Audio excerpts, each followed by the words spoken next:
ఆల్మాటీలో దొరికే 4 రకాల దుంపలు తిని తిని నాలుక చప్పబడిపోయి ఎప్పుడైనా కాస్త పుల్లగా కొబ్బరి మామిడికాయ పచ్చడి తినాలంటే ఒక్క కోకోనట్ 515 తెంగే అండి, అంటే 92 రూపీస్. 1 మ్యాంగో 1160 తెంగే, అంటే 208 రూపీస్. పోనీదేమన్నా పుల్లగా ఉంటుందా మన పచ్చడి మామిడికాయ లాగా అంటే అది ఉండదు, ఏదో తిన్నాం అన్న తృప్తి అంతే. ఒక టొమాటో 47 రూపీస్, అందుకే టొమాటో రసం కూడా ఉండట్లేదు ఈ మధ్య.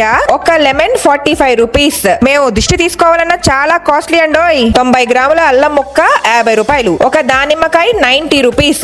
ఆల్మాటీలో విచ్చలవిడిగా దొరికే ఈ యాపిల్స్ అన్నమాట. ఖజాక్ భాషలో ఆల్మతుయ్ అంటే మీనింగే యాపిల్ అని. బీలకే రోమన్ ఇన్ రోమ్ అన్నట్టు ఉన్న ప్రదేశంలో ఏం దొరికితే అదే తిని బ్రతకాలి కదా, తప్పేదేలే. కావాలంటే చూడండి, ఒక యాపిల్ ఓన్లీ 13 రూపీస్. అండ్ ఇదే కాస్ట్లీ యాపిల్. వేరే రకాలైతే ఇంకా చాలా తక్కువ ప్రైసెస్ ఉంటాయి. అందుకే ఈ వెజ్జీస్ కాస్ట్ల బ్లాస్ట్ లో నేను తట్టుకోలేక ఫ్రూట్స్ తో రెసిపీస్ కనిపెడుతున్నాను. త్వరలో యాపిల్ రసం ఎలా చేయాలో పెడతాను. Stay tuned.